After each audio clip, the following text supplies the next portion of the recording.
ॐ अज्ञानतिमिरान्धस्य ज्ञानाञ्जनशलाकया चक्षुरुन्मिलितं येन तस्मै श्रीगुरवे नमः।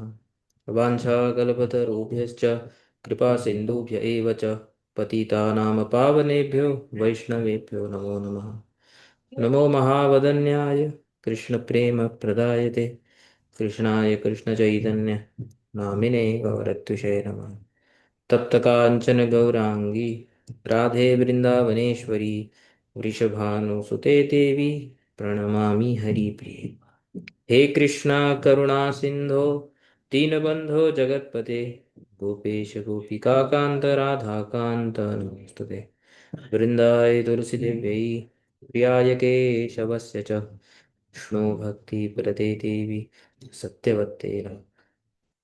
जय श्री कृष्ण चैतन्य प्रभु नित्यानंद श्री अद्वैत गदाधर शिवासादि गौर भक्त वृंद। हरे कृष्ण कृष्ण कृष्ण हरे हरे हरे राम राम राम हरे हरे।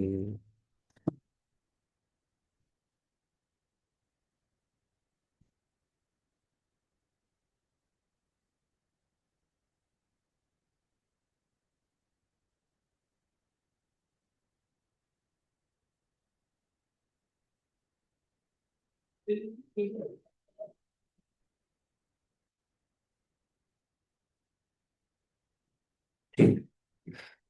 तो कल हमने पढ़ा था कि किस प्रकार नारद मुनि ध्रुव महाराज को जो भी भगवान के आराधना की जो पद्धति है, किस प्रकार से भगवान की आराधना करनी है, उन्होंने उनको मंत्र दिया, ओम नमो भगवते वासुदेवाय। इस मंत्र का जप करने ध्यान करने के लिए, और भगवान का जो है एक श्री विग्रह उसका निर्माण करके उसकी कैसे परिचर्या करनी है, कैसे उसका अर्चन करना है, ये सब उनको उनके बारे में बताया। तो उसके बाद ध्रुव महाराज जो है नारद मुनि की परिक्रमा करके उनको प्रणाम करके मधुवन के लिए निकल जाते हैं। तो इतने में श्री मैत्रेय मुनि बताते हैं कि उसके बाद नारद मुनि ने क्या किया, पहले वो बताते हैं। नारद मुनि उत्तानपाद के राजमहल में चले जाते हैं। तो जब उत्तानपाद के राजमहल में जाते हैं तो वहाँ पे उत्तानपाद का जो क्या हाल है, वो हम देखते हैं। तो वो उतना ही पार्ट थोड़ा रिवाइज करके आगे बढ़ते हैं कि जब नारद मुनि उत्तानपाद के महल में जाते हैं तो वो क्या बोलते हैं। तो बेसिकली नारद मुनि को उत्तानपाद जो हैं वो थोड़े डिस्टर्ब से लगते हैं। तो इसलिए नारद मुनि उत्तानपाद को पूछते हैं। नारद उवाच राजन् किं ध्यायसे दीर्घं मुखेन परिशुष्यता किं वा न रिष्यते कामो धर्मो वाथेन संयुतः। तो हे राजन, हे उत्तानपाद, आपका मुंह सूखा सूखा है और दीर्घ श्वास आप ले रहे हो, घबराए हुए लग रहे हो। क्या बात है? क्या आपके धर्म अर्थ काम इत्यादि में कोई प्रॉब्लम तो नहीं है? किसी चीज में कोई कोई किसी चीज का विनाश तो नहीं हो गया है? सब धर्म अर्थ काम जो है सब सही से चल रहा है कि नहीं चल रहा है? इस प्रकार से पहले जब किसी को पूछते थे कि आप कैसे हो, तो इस प्रकार से पूछते थे, भाई धर्म अर्थ काम सब बैलेंस है कि नहीं है। तो वैसे पूछते हैं उनको। तो उनकी डिस्टरबेंस का कारण बताते हैं राजा। राज उवाच सुतो मे बालको ब्रह्मन् स्त्रैणेनाकरुणात्मना निर्वासितः पंचवर्षः सह मात्रा महान कवि। मेरा महान पुत्र कवि 5 वर्ष का जो मेरा बालक है ध्रुव, मैंने उसको उसकी माता सहित यानी सुनीति सहित मैंने निष्कासित कर दिया है महल से। हमने पढ़ा था निष्कासित क्यों किया है, क्योंकि सुनीति को इग्नोर करके रखा हुआ था और ध्रुव के बाहर जाने का कारण वो अपने आप को ही मान रहे थे। तो बेसिकली वो गिल्ट फील कर रहे थे। उत्तानपाद जो है वो गिल्ट फील कर रहे थे कि ध्रुव को मैंने मेरी वजह से मैंने उसको घर से निकाल दिया। क्यों?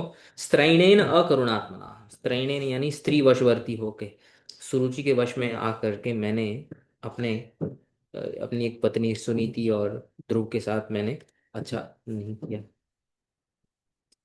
अप्यनाथं वने ब्रह्मन् मास्मादन्त्यर्भकं वृकाः श्रान्तं शयानं शुदितं परिम्लानमुखाम्बुजम्। हे मुनि, वन में मेरा बालक अनाथ है, अरक्षित है, और वो वो क्षुधितम, उसको भूख लगी होगी, उसको कुछ खाने को नहीं मिला होगा, उसका मुख जो है वो सूख गया होगा, जैसे इंग्लिश में बोलते हैं विथर्ड, फेड हो गया होगा, और उसकी वजह से वो थक गया होगा, चलते चलते कहीं पे भी सो गया होगा, श्रांतम शयानम। तो ऐसी स्थिति में क्या कोई वन का कोई प्राणी, वृक इत्यादि, शेर या फिर वुल्फ इत्यादि जो भी जंगल में होते हैं, क्या उसको खाने गए होंगे? क्या वो अब तक जीवित है भी या नहीं है? इस प्रकार से उत्तानपाद टेंशन ले रहे हैं। अहो मे तत् बत दौरात्म्यं स्त्रीजितस्योपधारय यौङ्कं प्रेम्णारुरुक्षन्तं नाभ्यनन्दम असत्तमः। मेरे जैसे दुष्ट व्यक्ति को देखो, कितना दुरात्मा हूं मैं। एक स्त्री के वश में आकर, स्त्री से जीते हुए मेरे जैसे व्यक्ति ने प्रेम से आए हुए अपने पुत्र को, ध्रुव को, जो मेरे पास सिर्फ मेरी गोदी में आना चाहता था, मेरे पास बैठना चाहता था, उसको भी मैंने अ, अभिनंदित नहीं किया, उसको भी मैंने वेलकम नहीं किया। तो ये सब मेरी वजह से हो रहा है। इस प्रकार से जब नारद राजा के पास जाते हैं, तो राजा इस प्रकार से शोक कर रहा होता है, गिल्ट में होता है। तो अब नारद उनको क्या बताते हैं, देखो।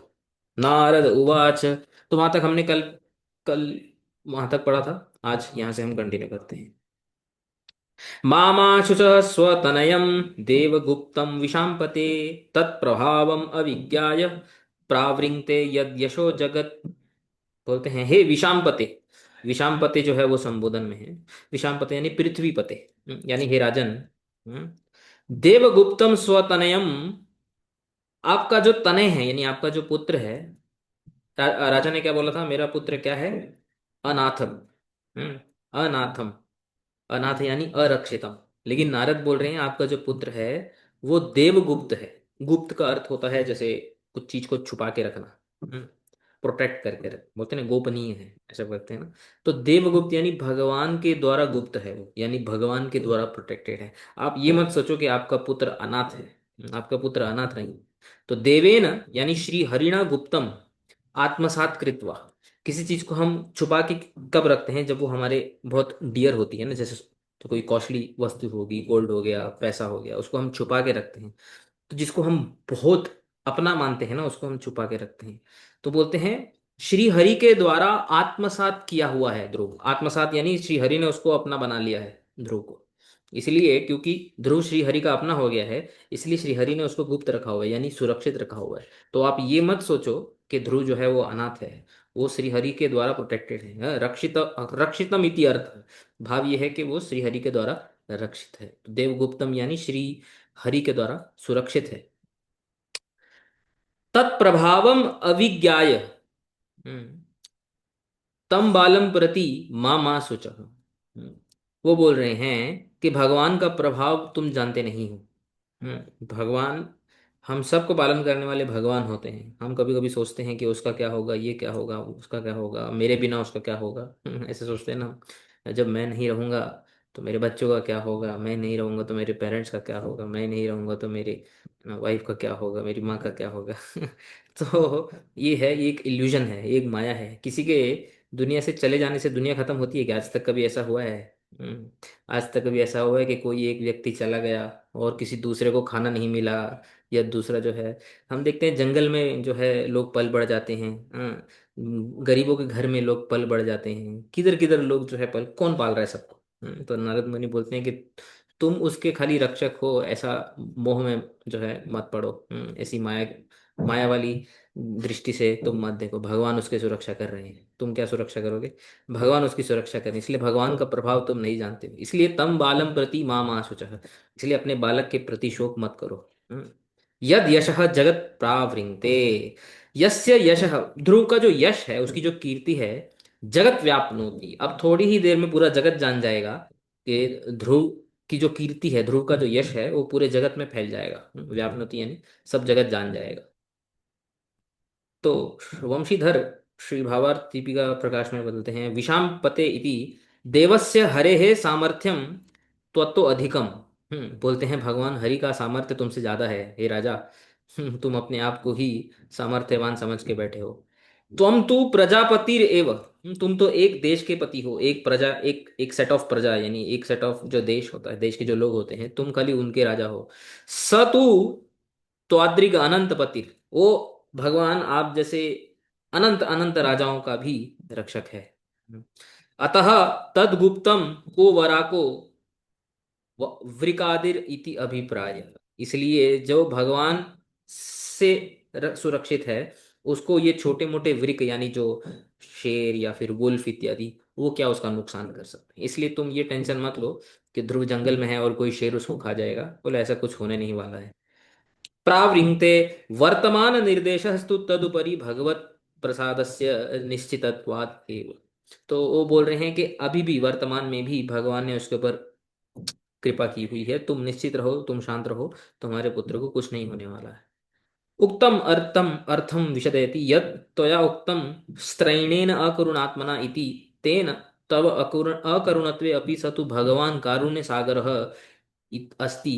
अतः एव अनाथः नाथः यद् यम आत्मसात् कृत्वा आत्मीयं मत्वा तस्मिन् प्रहर्तुम अमी प्रसिद्धाः वृकादयः के किम कर्तुम शक्तः न किमपि इति भावः। बोलते हैं तुमने जो पहले बोला था कि मैं स्त्री के वशवर्ती हो गया हूँ, सुरुचि के वश में आकर के मेरे अपने जो दयाहीन हो गया हूँ, अकरुणात्मना शब्द आया था ना पहले श्लोक में, तो अकरुणात्मना यानी दयाहीन होकर के मैंने ध्रुव को और सुनीति को जो है घर से बाहर निकाला हुआ था। लेकिन बोलते हैं नारद मुनि के ये वाक्य बोलने का भाव ये है कि भगवान करुणा के सागर हैं, भगवान कभी भी दया से हीन नहीं होते हैं।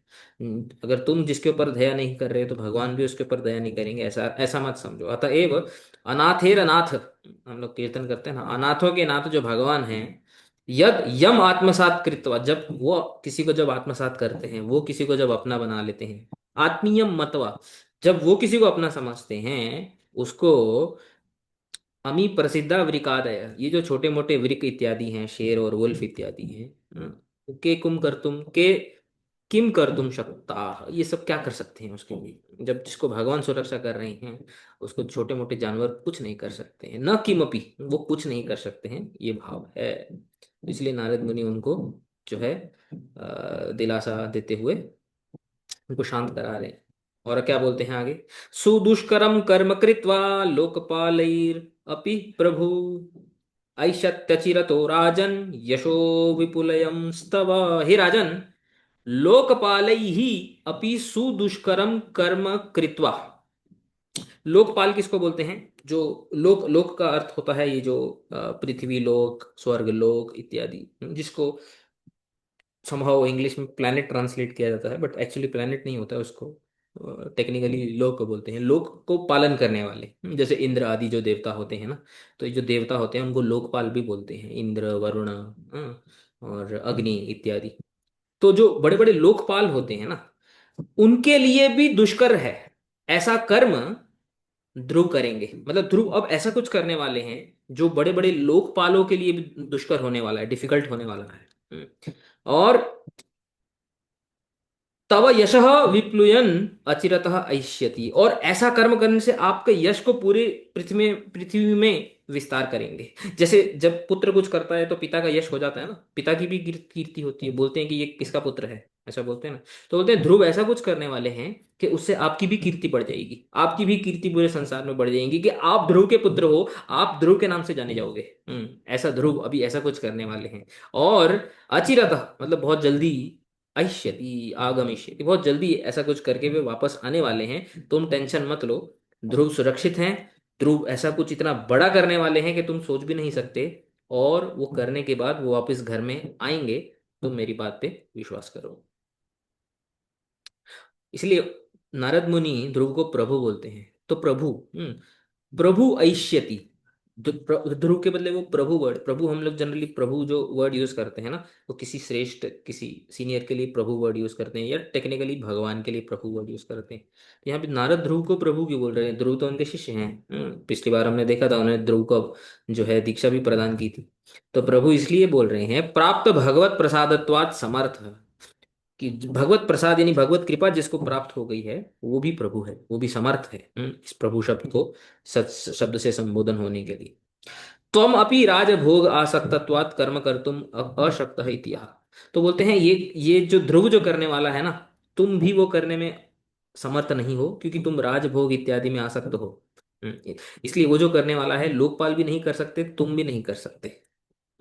किंच तत्कर्मणा एव तव यशो अधिकम भविष्यति, और वो जो करने वाला है उस कर्म से आपका जो यश है, आपकी जो कीर्ति है, वो और अधिक बढ़ जाएगी। फिर आगे कंटिन्यू करते हैं।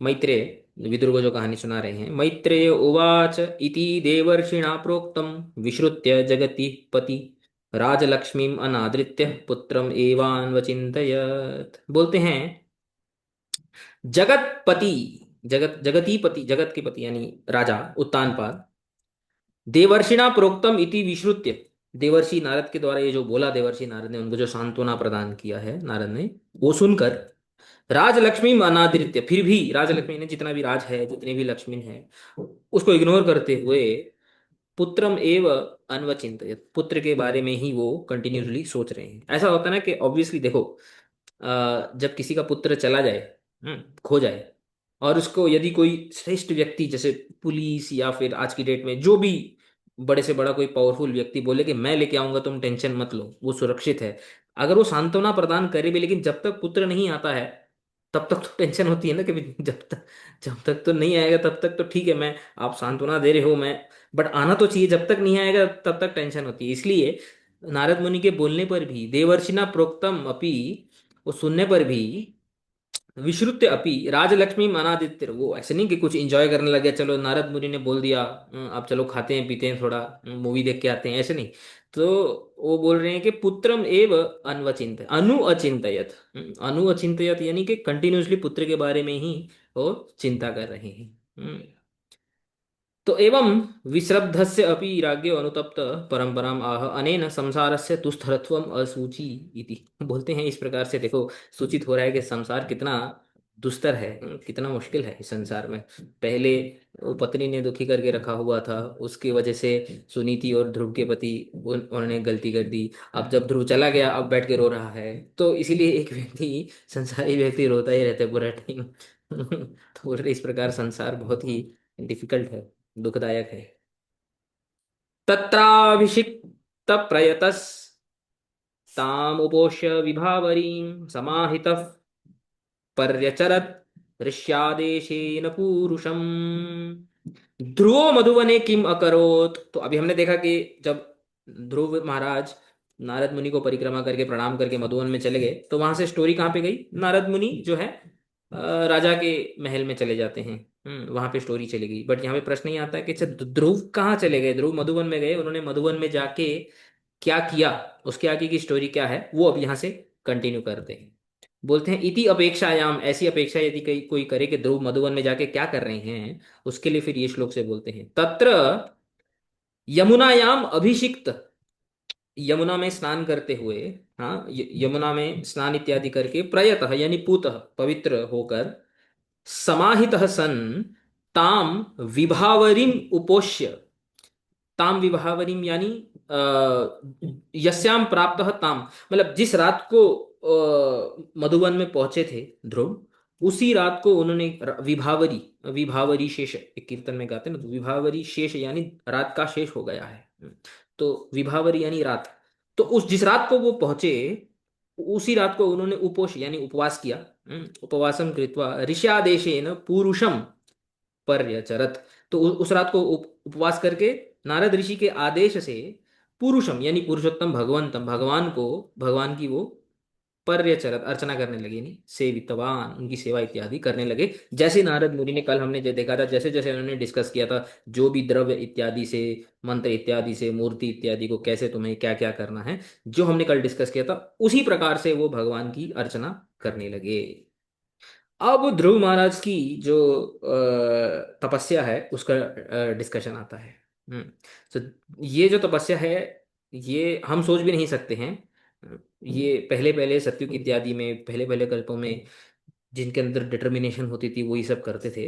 तो ये हम खाली सुन सकते हैं कि ऐसी कोई तपस्या कैसे कर सकता है, बट वो बोलते हैं ना, don't try it at home. तो ये सब जो है, ये घर में हम ये सब नहीं कर सकते। हमारा जो आज का जो शरीर है, आजकल का जो शरीर है, वो इन सब के लिए बना नहीं है। लेकिन ध्रुव महाराज ने 5 साल की उम्र में उन्होंने क्या किया था, अब इसको सुनना।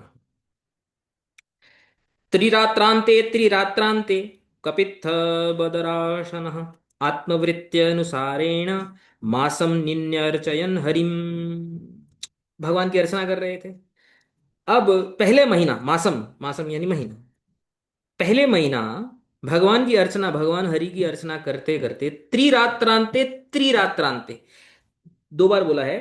जैसे हम बोलते हैं ना, तीसरे तीसरे दिन, ऐसे बोलते हैं ना 2 बार। तो त्रिरात्रांत में एवरी थर्ड डे, तो 2 बार बोलने का अर्थ ये कि every third day. So every, पहले महीने उन्होंने क्या किया, एवरी थर्ड डे कपित्थ बदराशण आत्मवृत्ति अनुसारेण अन्नम, आसन मतलब खाना, आत्मवृत्ति अनुसारेण मतलब जीवित रहने के लिए जितना जरूरी है, हर तीसरे दिन वो आहार करते थे। तीसरे दिन क्या उनके आहार में क्या था, कपित्थ। कपित्थ का फल कभी देखे, ब्राउन कलर का एक कपित्थ का फल होता है, इसको इंग्लिश में वुड एप्पल भी बोलते हैं। कपित्थ। और बदर यानी बेर, बेर जो होते हैं ना, बेर।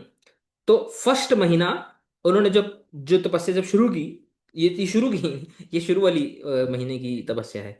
तो every third day he use to consume ber and wood apple, every third day. तो ऐसा उन्होंने भगवान की अर्चना करना शुरू किया। फिर धीरे धीरे उन्होंने क्या किया, अपनी जो तपस्या है उसको और एक स्टेप आगे लेके गए। फिर बोलते हैं द्वितीयम च तथा मासम षष्ठे षष्ठे अर्भको दिने तृण पर्णादिभिः शीर्णै कृतान्नो अभ्यर्चयन विभूम। विभूम यानी भगवान की अर्चना करते करते विभुन अभ्यर्चयन, तथा द्वितीय मासम, जब दूसरा महीना आ गया, षष्ठे षष्ठे दिने, षष्ठे षष्ठे दिने मतलब 6 6 दिन के बाद। हम्म पहले 3 दिन के बाद, पहले पहले महीने में 3 3 दिन में खाया उन्होंने, दूसरे दिन में 6 6 दिन में खाया। अच्छा, ये क्या खाया वो भी चेंज हो गया है। पहले फ्रूट्स खा रहे थे, ठीक है ना, बेर कपित खा रहे थे। तो षष्ठे षष्ठे दिने अर्भक बालक ध्रुव शीर्णै, शीर्णै मतलब जो स्वयं गिर जाते हैं, तृण पर्ण, तृण यानी घास, और पर्ण यानी पत्ते, जो पत्ते होते हैं ना, ड्राई लीव्स। ये खाया। अभी फ्रूट्स नहीं खाए दूसरे महीने में, पहले फ्रूट्स खाए थे पहले महीने में, वो भी 3 3 दिन में। अभी 6 6 दिन में he is only consuming dry leaves and dry grass, that's it. शीर्णे स्वतः पतते, स्वतः पतिते मतलब जो खुद गिर जाते हैं, ऐसे नहीं कि सिलेक्ट कर रहे हैं कौन सा वाला फ्रेश है, अच्छा है, टेस्टी है, ऐसे नहीं। शुष्क फल ग्रह कृतम अन्नम अशनम ये न सतत। अच्छा, अभी तीसरे महीने में आते हैं।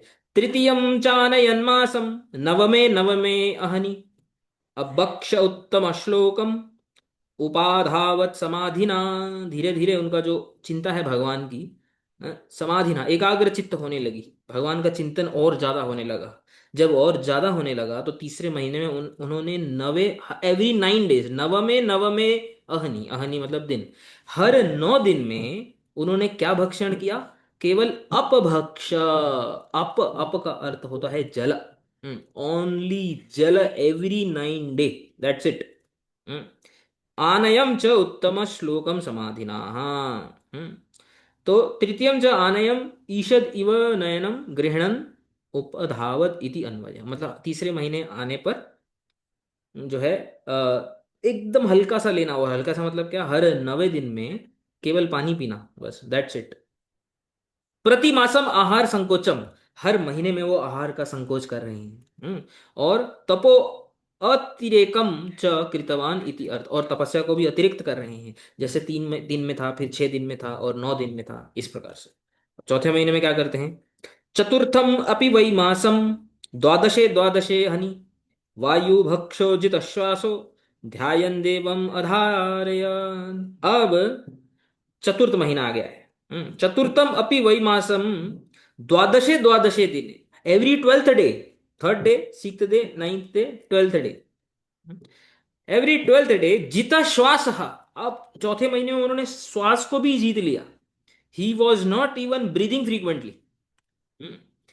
वायु भक्षण देवम, every 12th day he use to breathe, मतलब 12वें दिन में सांस लेते थे।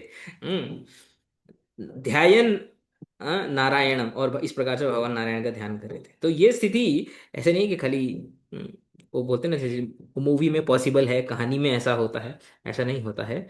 जो भगवान का जब चिंतन होता है, भगवान का ध्यान होता है, हायर स्टेजेस पे ये सब पॉसिबल हो सकता है। आज भी यदि आप जाओगे बड़े बड़े हिमालय में, ऐसे ऐसी ठंडी में आप देखोगे, आज भी, वो तो पहले का तो छोड़ो, काल छोड़ दो, आज भी अगर जाओगे हिमालय में, कई कई साधु है वो बिना कपड़े के रहते हैं, नग्न अवस्था में। हिमालय में जहाँ पे मतलब -40 -50 पता नहीं कितना जो है टेम्परेचर जाता है। So all of this is possible.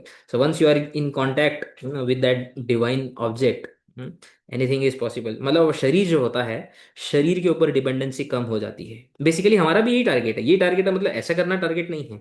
Target ये कि हमारी शरीर के ऊपर डिपेंडेंसी कम हो। शरीर में अभी हम शरीर को पालन करने के लिए कितना कुछ सोचते हैं कि अब अभी शरीर को क्या चाहिए, हाँ, अब मन को खुश करने के लिए क्या चाहिए, ये खाना है, वो खाना है, यहाँ जाना है, वहाँ जाना है, ये टाइम पास, वो टाइम पास।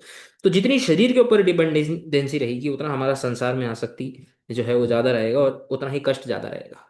जितना हम शरीर से विरक्त होंगे, जितना हम शरीर से धीरे धीरे धीरे धीरे जो है हमारा खाना पीना, जो आहार है, हमारा टाइम वेस्ट करना, डिस्ट्रैक्ट होना, जितना जितना धीरे धीरे धीरे धीरे जो है कम होता रहेगा, उतना हम जो है इस शरीर से ऊपर उठ के हम जो है भगवत चिंतन और डिवाइन थॉट्स में अपने आप को लेके जा सकते हैं ग्रेजुअली। बट जैसे मैंने बताया, ये बहुत एक्सट्रीम बातें हो रही हैं यहाँ पे, ये सब नहीं हो सकता है आज की डेट में। तो धैर्य संपन्नत्वात्, उतना धैर्य है, सोचो ध्रुव का डिटर्मिनेशन यहाँ यहाँ दिखाई देता है एक्चुअली। कि ध्रुव ने जब नारद मुनि को बोला कि आप मेरे को खाली रास्ता बताओ, बाकी मैं चल के दिखाऊंगा, ऐसा बोला था ना। तो वो यहाँ पे उनका धैर्य दिखाई दे, कितने धैर्य से संपन्न है। अतीव दुष्करम तपो विहितवान इति भाव, एकदम डिफिकल्ट से डिफिकल्ट तप करने में भी वो एकदम जो है सक्षम हो रहे हैं ध्रुव, अपनी धैर्य संपत्ति से, डिटर्मिनेशन से। सो डिटर्मिनेशन होने से एवरीथिंग इज पॉसिबल। अब 5वें महीने में आते हैं। पंचमे मास्य अनुप्राप्ते जितश्वासो निपात्मज ध्यायन् ब्रह्म पदैकेन तस्थौ स्थाणुरिवाचलः। तो बोलते हैं कि पांच, अच्छा अब छोड़ने के लिए भी कुछ बचा ही नहीं है ना। अब क्या बचा है? अब तो हर 12 दिन में खाली वायु ही ले रहे हैं, और तो कुछ ले ही नहीं रहे, बचा क्या है छोड़ने के लिए? अब वो भी छोड़ दिया। जो वायु ले रहे थे 5वें महीने, 5वें महीने आते आते उसको भी छोड़ दिया। इसलिए यहाँ पे लिखा है जित श्वास, जिन्होंने अपनी श्वास को, अपनी सांसों को कंप्लीटली कंट्रोल कर लिया, कंप्लीटली। पंचमे मासी अनुप्राप्ते, जब 5वां महीना आया, जित श्वासो नृपात्मज, ध्रुव ने अपनी सांसों को जीत लिया। एकेन पदेन, एक पदेन, पदेकेन यानी एक पदा, चरणेन स्थित्वा ब्रह्म ध्यायन, एक ही पैर के ऊपर खड़े होकर के ब्रह्म यानी भगवान नारायण का ध्यान करने लगे। और एक पैर पे खड़े हुए भी वो कैसे थे? अचल स्थाणु हूं इव, अचल स्थाणु यानी पर्वत के जैसे थे। ऐसे नहीं कि हिल डुल रहे थे, बैलेंस खराब हो रहा था, ऐसे नहीं। अचल स्थाणु, और अगर आपने ये दो शब्द सुने होंगे, गीता में भी आते हैं दूसरे अध्याय में, यहाँ पे लिखा है, हाँ, अचिद्योयम अधायोयम अक्लेद दोषोष एव च नित्य सर्वगत स्थाणु अचलो अयम सनातन। ये जो आत्मा है, आत्मा के लक्षण भी यहाँ पे बताए हैं। आत्मा भी स्थिर है, नित्य रहती है, यानी ऑलवेज रहने वाली है, स्थाणुर है, अचल है, कोई इसको उसकी स्थिति से हटा नहीं सकता। फिर आगे बढ़ते हैं। इसके इस प्रकार से उन्होंने 5 5 या 6 महीने तक उन्होंने तपस्या की। अब उस तपस्या का रिजल्ट क्या हुआ? What was the result of that, वो बताते हैं। सर्वतो मन आकृष्य हृदि भूतेन्द्रियाशयम् ध्यायन् भगवतो रूपं नाद्राक्षीत् किंचना परम। भूतेन्द्रियाशयं मनः सर्वतः आकृष्य हृदि भगवतः रूपं ध्यायन् अपरम किंचन न आद्राक्षीत। जैसे नारद मुनि ने बताया था, धीरे धीरे अपने माइंड को कंट्रोल करना, और जब तुम्हारा मन भगवान में लग जाएगा, तो और कोई भी वस्तु तुम्हारे हृदय में प्रवेश नहीं कर पाएगी। अब वो अवस्था आ गई है। अब ध्रुव की जो इतना जो उत्तम अवस्था है, जो श्रेष्ठ अवस्था है, भूत इंद्रिय आशयम, भूत इंद्रिय आशयम यानी शब्द आदीनि इंद्रियाणि च आशेरते। मतलब ऐसा मन, हमारा जो मन है, हमारे मन में कंटिन्यूसली क्या चलता रहता है? सेंस और सेंस ऑब्जेक्ट्स, यही चलते रहते हैं हमारे मन में, है कि नहीं? मेरी कौन सी इंद्रियों को कौन सा सेंस ऑब्जेक्ट मैं प्रदान करूं जिससे मुझे सुख प्रदान हो, ऐसे ही चलता रहता है ना। जैसे आंखों से देखना, कानों से सुनना, त्वचा का जो सुख है, और फिर जिह्वा का जो रस इत्यादि जो सुख है, खाना पीना। अब मैं सोना इत्यादि, ये भी जो है सुख ही है, एक प्रकार का इंद्रिय सुख है। कौन से इंद्रिय को मैं कौन से शब्द दूं, यानी कि कौन सा वस्तु मैं प्रदान करूं जिससे मुझे अगला सुख हो, ये हमारे मन में तो यही चलता रहता है, और क्या चलता रहता है, और तो कुछ चलता नहीं। ऐसा मन जो हमेशा इंद्रिय सुख के पीछे भागता रहता है, बोलने का जो भाव है वो यही है। भूत इंद्रिय आशयम, यानी भूतानी इंद्रियानी, शब्दादीनी इंद्रियानी च आशयरते, जहाँ पे शयन करते हैं मन में, जो मन हमेशा इंद्रिय सुख के बारे में सोचता रहता है, तत् मन, उस मन को आकृष्य, वहां से निकाल करके, यानी इंद्रिय सुख इंद्रियों से कंप्लीटली निकाल करके ध्रुव ने क्या किया, आकृष्य हृदय भगवतः रूपम ध्यान, हृदय में भगवान के रूप, जैसे जैसे रूप हमने एक बार पढ़ा था ना, भगवान का जो रूप है, हम्म, उस वो जो नारद मुनि ने जैसा रूप जिसे डिस्क्राइब किया था, उस रूप को अपने हृदय में धारण करके उनका ध्यान करने लगे। और अपरम किंचन न आद्राक्षित, इसके अलावा और कुछ भी उनके मन में नहीं था, completely nothing at all except the the thoughts of भगवान नारायण। भूतानां प्राणिनाम इंद्रियेषु न शेरते न विषयीभूति, न विषयीभूत भवति इति तया भावम भगवत रूपम। तो यहाँ पे वो क्या बोल रहे हैं, अच्छा यहाँ पे अ, भूत इंद्रिय आशयम, भूत इंद्रिय आशयम का ये अलग भी अर्थ देते हैं, जो जो लोग अलग अलग अलग अर्थों को समझने का सामर्थ्य रखते हैं, ये उनके लिए है। अगर नहीं भी समझ में आ रहा है तो इग्नोर कर सकते हो। तो दूसरा अर्थ ये देते हैं, भूत इंद्रिय आशयम, ये भगवान का विशेषण देते हैं, भगवान के रूप का विशेषण देते हैं। भूत इंद्रिय आशयम, भूत इंद्रिय आशयम भगवतो रूपम, पहले भूत इंद्रिय आशयम मन का विशेषण था। हमारा मन कैसा है, जो हमेशा इंद्रिय सुख में विरक्त रहता है, ऐसे मन को आकर्षित करके विश्वनाथ चक्रवर्ती ठाकुर थोड़ा अलग इसका अर्थ देते हैं। भूत इंद्रिय आशयम यानी भगवान का जो रूप है वो भूत इंद्रिय आशय, भूत इंद्रिय आशय का अर्थ यहाँ पे बताते हैं कि प्राणी नाम इंद्रियेषु न शेरते न विषयी भवति तया भावन भगवत रूपम, यानी कि जीवात्माओं की इंद्रियों में जो भगवान का जो रूप है, वो अपनी इंद्रियों से वो उस रूप तक नहीं पहुंच सकते हैं। ऐसा भगवान का रूप है। भूत का अर्थ प्राणी भी होता है। असम्यक शेति, दूसरा अर्थ भी देते हैं, न तू जागृति तेषाम अगम्यम, यानी इंद्रियों के लिए अतीत। सिंपल, अगर मैं इसको सिंप्लीफाई करूं, भगवान का जो रूप है इंद्रियों के अतीत है, इंद्रियों के परे है, ऐसे भगवान के रूप को उन्होंने हृदय में धारण किया। उसके इसको बाद क्या ऐसे हुआ? हम्म। ऐसे भी बोल सकते हैं कि भूतों की इंद्रिया जिसका आश्रित लेती है, मतलब इसका ऐसा मीनिंग निकल सकता है। नहीं, निकलने के लिए तो कुछ भी निकल सकता है, लेकिन जो है, हम कमेंट्रीज को ही स्टिक होके इंटरप्रिटेशंस करते हैं, क्योंकि कोई और इंटरप्रिटेशन में ना हम भाषा जानते हैं और ना हम जो तत्व को भी जानते हैं, तो खुद से इंटरप्रिटेशन देना अवॉइड करना चाहिए।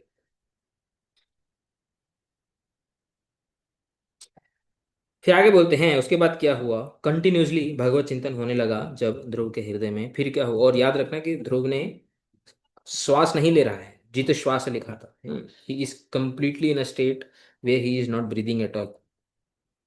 आधारम महदादीनां प्रधान पुरुषेश्वरम ब्रह्म धारयमाणस्य त्रयलोकाश्च कंपिरे। प्रधान पुरुषेश्वरम महदादीनाम आधारम ब्रह्म, तो ब्रह्म यानी भगवान नारायण, भगवान नारायण कौन है, प्रधान पुरुष ईश्वरम। सांख्य में आता है, जो सृष्टि है वो प्रधान पुरुष, प्रधान यानी प्रकृति, पुरुष यानी जीव। बेसिकली प्रकृति और जीव के जो आधार है महद आदि नाम, और प्रकृति जिन वस्तुओं से बनती है, महत तत्व इत्यादि, उनके भी जो आधार हैं भगवान नारायण, धार्यमाण से त्रय लोका चकंपिरे, ऐसे भगवान को हृदय में धारण करने, जब ध्रुव ने धारण किया है, उसकी वजह से तीनों लोक है, पृथ्वी लोक, स्वर्ग लोक, पाताल लोक, चकंपिरे कंपिता जाता, वो कंपित होने लगे। जो तीनों जो लोक है, जैसे भूकंप आने लगता है ना, ऐसे तीनों लोक, पृथ्वी स्वर्ग पाताल, तीनों लोग कंपन करने लगे, एकदम से थरथर करने लगे। तो प्रश्न ये उठता है कि तपस्या ध्रुव कर रहे हैं कोई एक वन में, तो तीनों लोग कैसे कंपन हो रहे हैं, how how is it possible that के तीनों, स्वर्ग पाताल पृथ्वी, ये सब कुछ कंपित हो रहा है, ऐसे कैसे पॉसिबल है? ध्रुवस्य तेज सोढ़ुम अशक्नुवंत कंपित। ध्रुव का जो तेज है वो इतना ज्यादा था कि उसको तीनों लोग सहन नहीं कर पा रहे थे। प्रश्न ये उठता है कि तीनों लोग नहीं सहन कर पा रहे थे, ऐसे कैसे हो गया।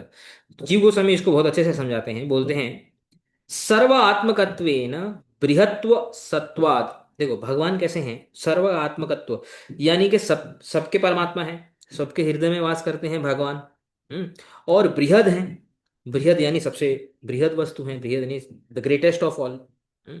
ब्रह्म का एक अर्थ बृहद भी होता है। भगवान is the greatest of all, भगवान से ग्रेट और कौन है।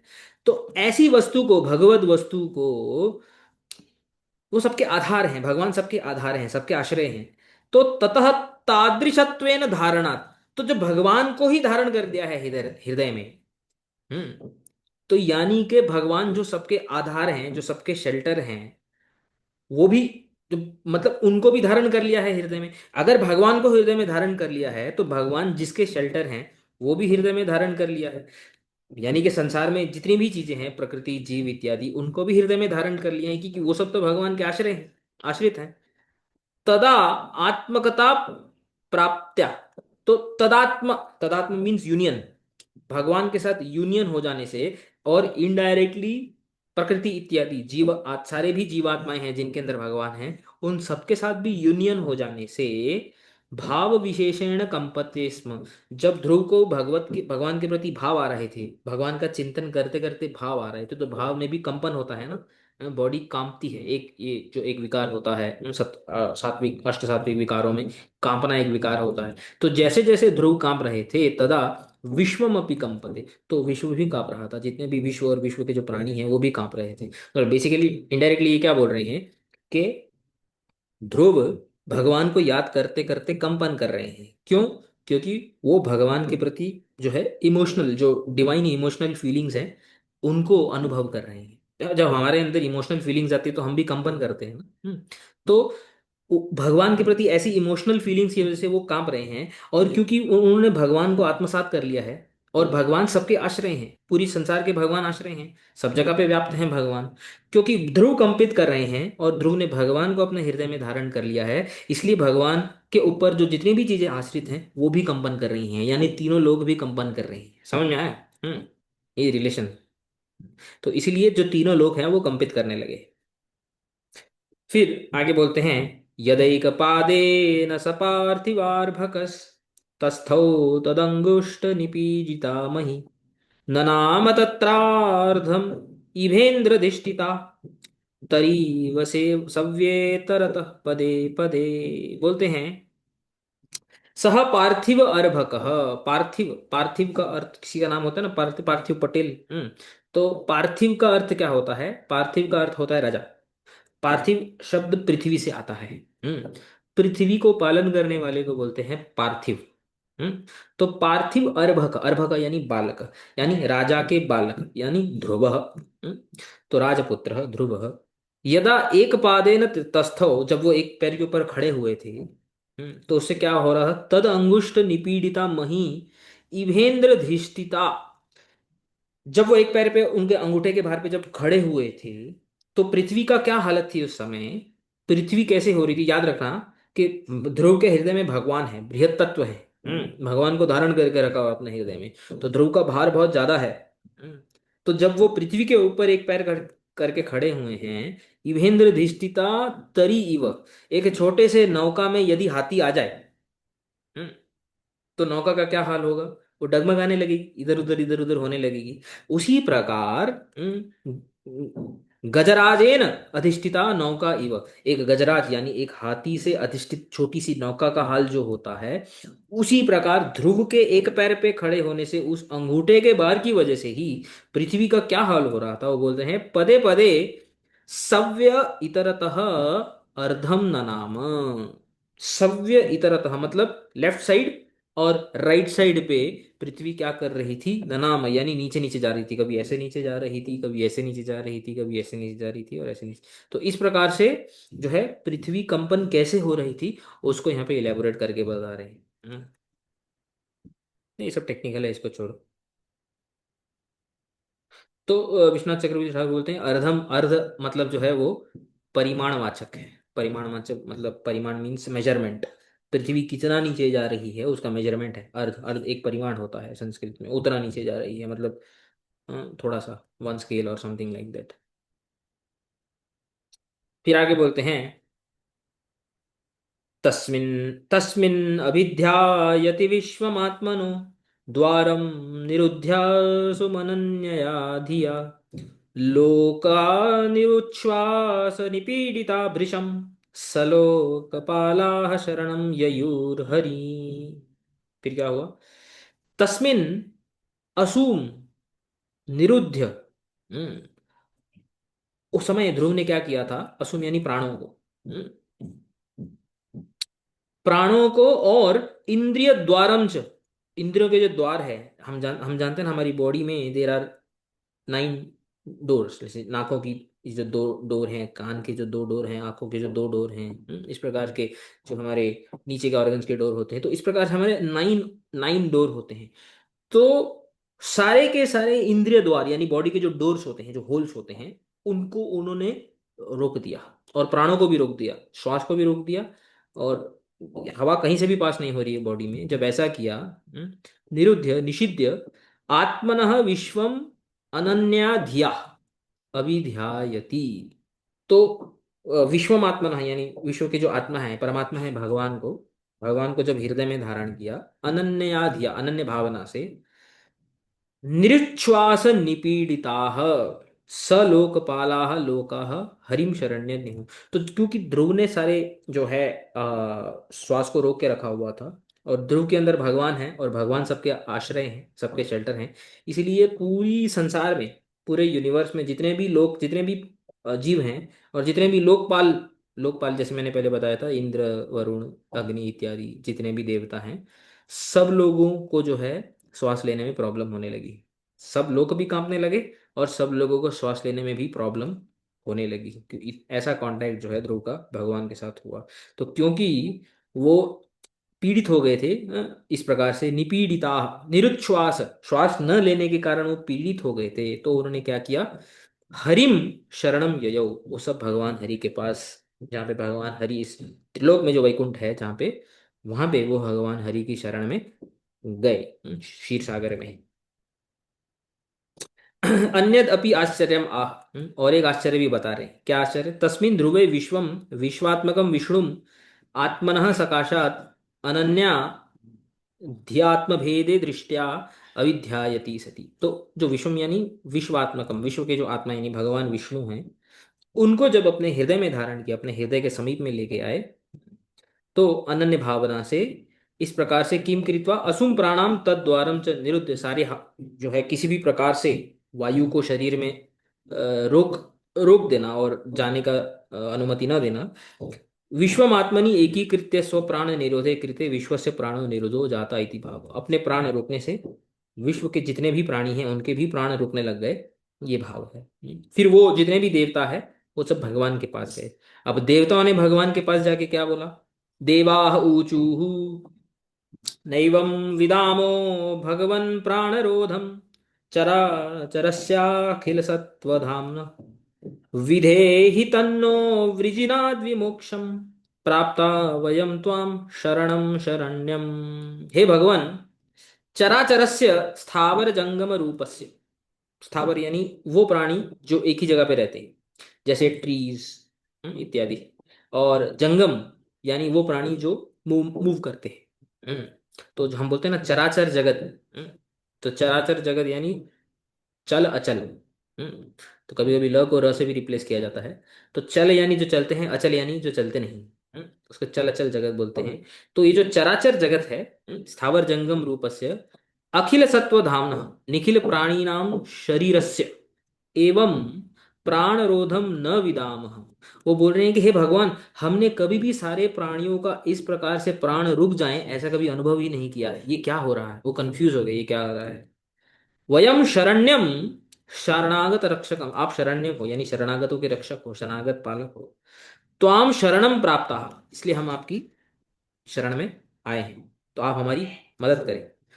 तस्मात् वृजिनात् प्राण निरोध जनितात क्लेशात् न विमोक्षम विधेहि। ये जो प्राणों में यानी श्वास न लेने के कारण जो ये जो क्लेश है, इस क्लेश से हमें मुक्त करें, ना मतलब हमें मुक्त करें गुरु, यानी हमें करें। तो इस प्रकार से सारे देवता जो हैं वो भगवान के पास जाके प्रार्थना करते हैं कि हे प्रभु, इस समय ये क्या हो रहा है, हमें कुछ समझ में नहीं आ रहा है, तो हम लोगों को प्राण लेने में प्रॉब्लम हो रही है, आप कृपया इसका सॉल्यूशन करें और जो है हमें इस कष्ट से बाहर करें।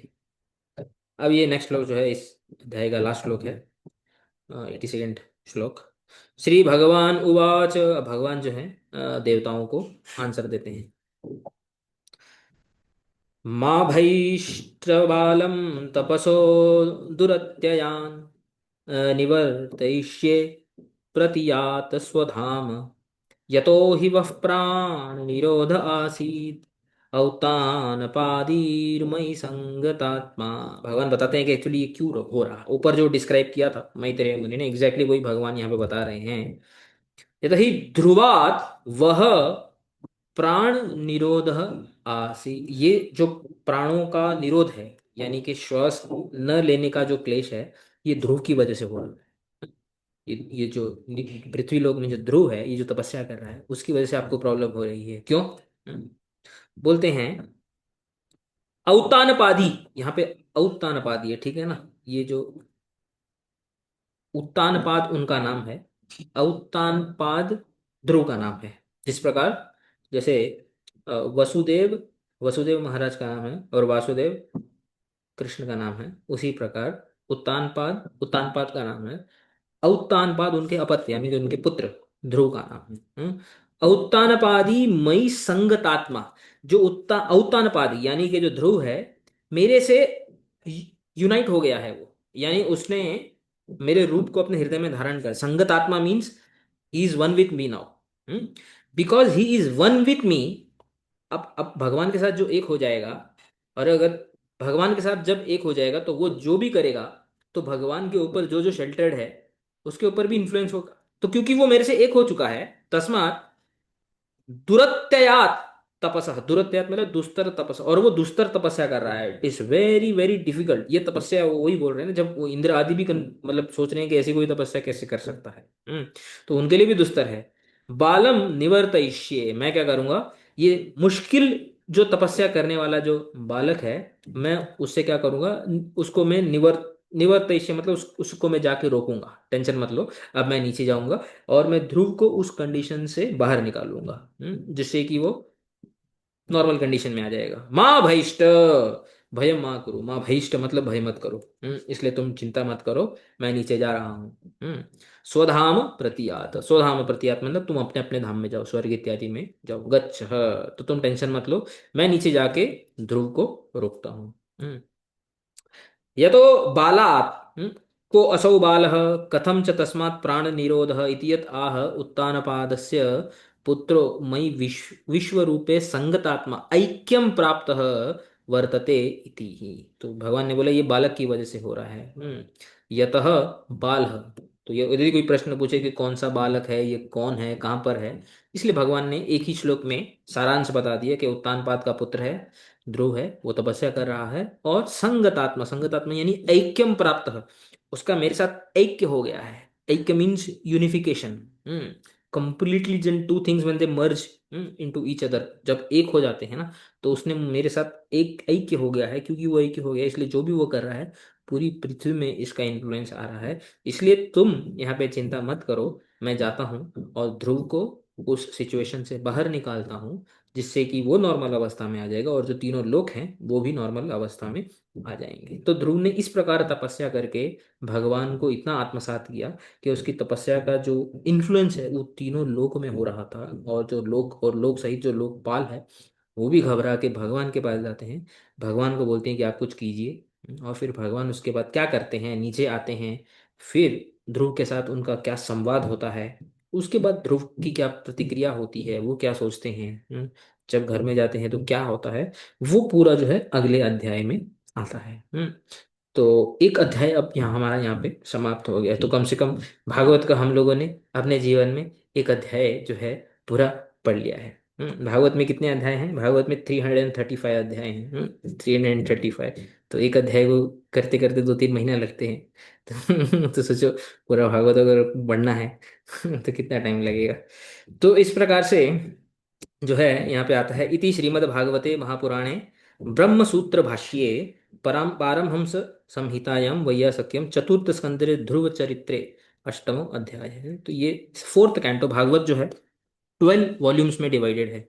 हम्म, और ये फोर्थ वॉल्यूम है भागवतम का। और हर वॉल्यूम में चैप्टर्स होते हैं। किसी किसी वॉल्यूम में 20 चैप्टर होते हैं, किसी में 25, किसी में 30, किसी में और ज़्यादा होते हैं, किसी में 15 होते हैं, सो ऑन। तो ये जो फोर्थ वॉल्यूम का ये 8th चैप्टर है, ठीक है, जिसमें ध्रुव का चरित्र आता है। तो ध्रुव का चरित्र आता है 8th और 9th में। 10, 11, 12 में भी थोड़ा आता है। बट मुख्य रूप से जो ध्रुव की जो मेन स्टोरी है वो 2 अध्याय में थी, अष्टम और नवम। तो क्योंकि हमने ये अभी शुरू किया है, तो एटलीस्ट इसका जो अगला अध्याय है उसको भी कंटिन्यू करके एटलीस्ट ध्रुव की स्टोरी जो है समाप्त करते हैं। फिर उसके बाद देखते हैं, ठीक है। वाञ्छाकल्पतरुभ्यश्च कृपा सिन्धुभ्यैव च पतितानां पावनेभ्यो वैष्णवेभ्यो नमो नमः।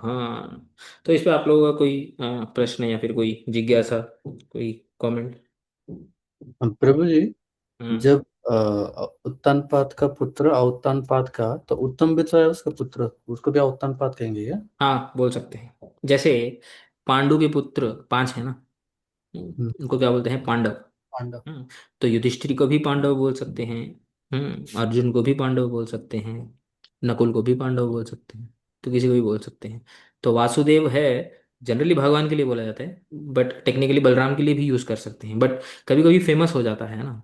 हम्म कभी कभी देखो, इसको रूढ़ी बोलते हैं संस्कृत में। कभी कभी क्या होता है ना, कभी अपने फ्रेंड्स फ्रेंड्स में भी आपने देखा होगा ना, कभी कभी किसी को ना 2 भाई होते हैं। तो 2 भाइयों में से ना कभी कभी किसी एक भाई को पिताजी के नाम से बुलाया जाता है। कभी अगर आपने ऐसे नोटिस किया होगा तो पता नहीं, मेरे सर्कल में ऐसा है।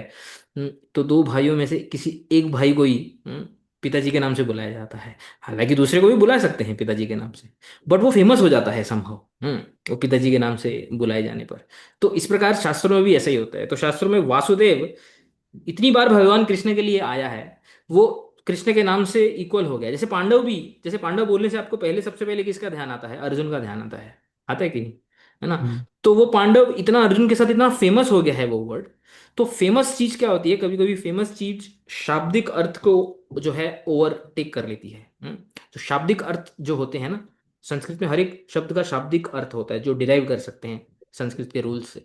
तो उस रूल को जो है वो ओवरटेक कर देती है, जो फेमस जो वर्ड्स हो जाते हैं ऐसा। अभी ऐसे, क्योंकि राम, अभी मैं आपको राम बोलूंगा तो सबसे पहले दिमाग में क्या आएगा? राम भगवान आएंगे ना।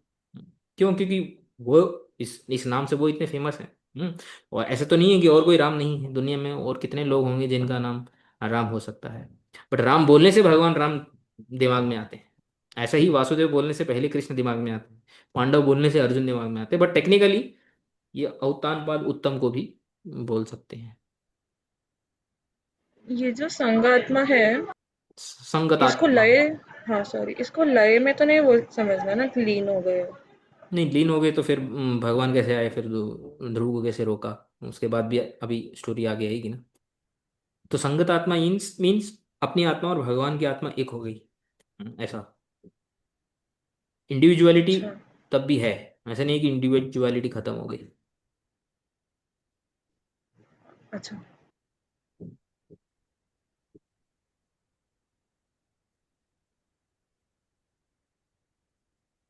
ठीक है, रिकॉर्डिंग ऑफ कर देते हैं।